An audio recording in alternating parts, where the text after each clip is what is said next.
Back with you. Thanks for staying on. We're bringing now more reaction to the parliamentary panel's report on whether President Ramaphosa has a case to answer regarding the theft of foreign currency at his Phala Phala farm in Limpopo in February 2020, this time with the United Democratic Movement leader Bantu Holomisa. General, good evening and thank you very much for your time.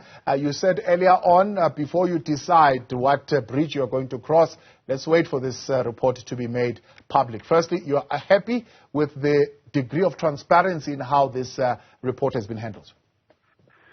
Oh, yes, we are happy the way the panel has handled this, together with the Speaker, that the matter must not be delayed, it must be published.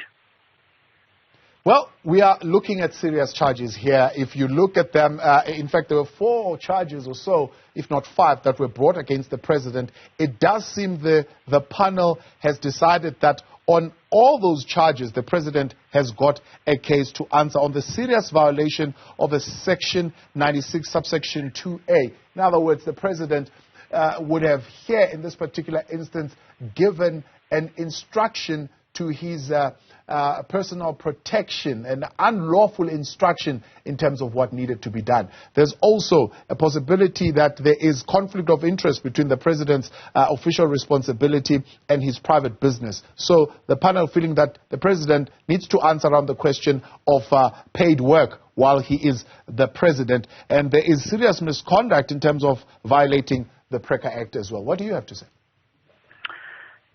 From the UDM's perspective, there is no further need for Parliament to interrogate the matter, given the circumstances of the panel, or rather, given the recommendations, of the panel.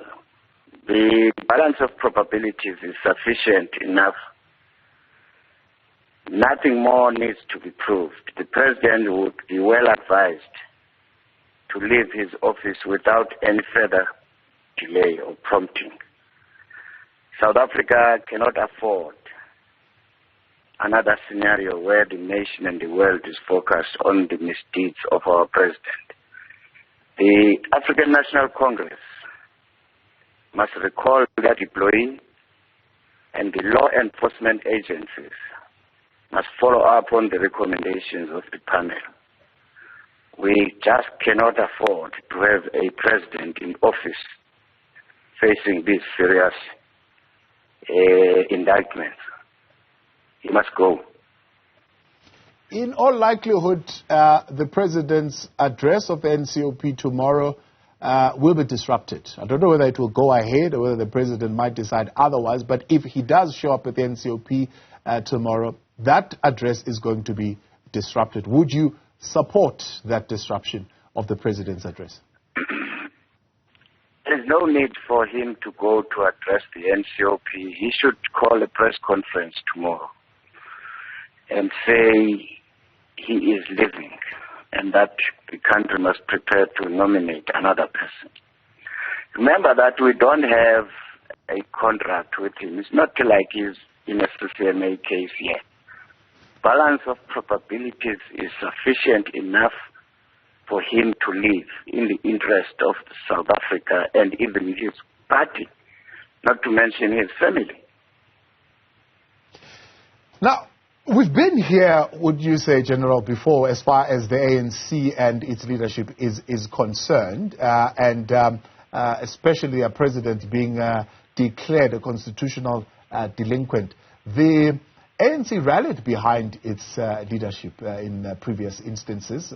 I think they mentioned 8 motions of no confidence previously against former President Jacob Zuma. Do you think it will be any different this time around? I think Cyril Ramaphosa,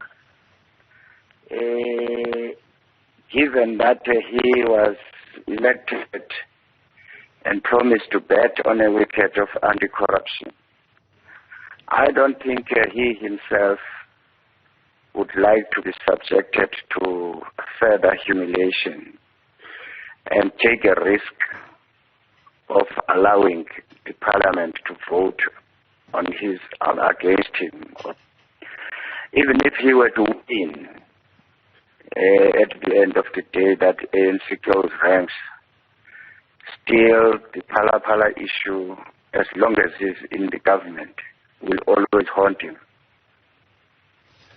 According to the charges that were brought is, of course, one where a president would have possibly given wrongful instructions to officers of the law to conduct a clandestine investigation. Do you think the possibility of interfering with legal apparatus is something that this president is prone to and therefore should immediately step down from being president in case he might be interfering even now with law enforcement agencies?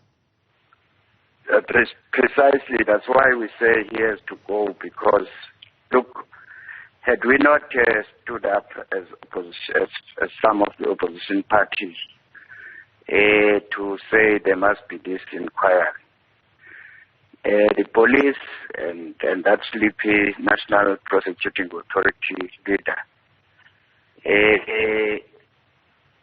there would have been no charges. You know that, because these are civil servants. They sing for supper, and there's no way that they would have charged Cyril Ramaphosa. Look, this thing was reported in June. It's now December. There's been mum on it, instead denying this and that, pointing fingers on that. This one is solid.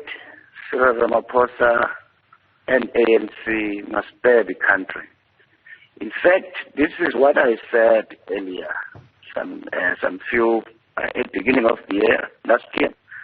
I said this country needs an interim government because the ANC is rotten from top to bottom.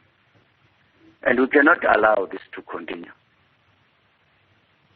General, much appreciated, and thank you for your time. Leader of UDM, Bantu Holomisa, there with us.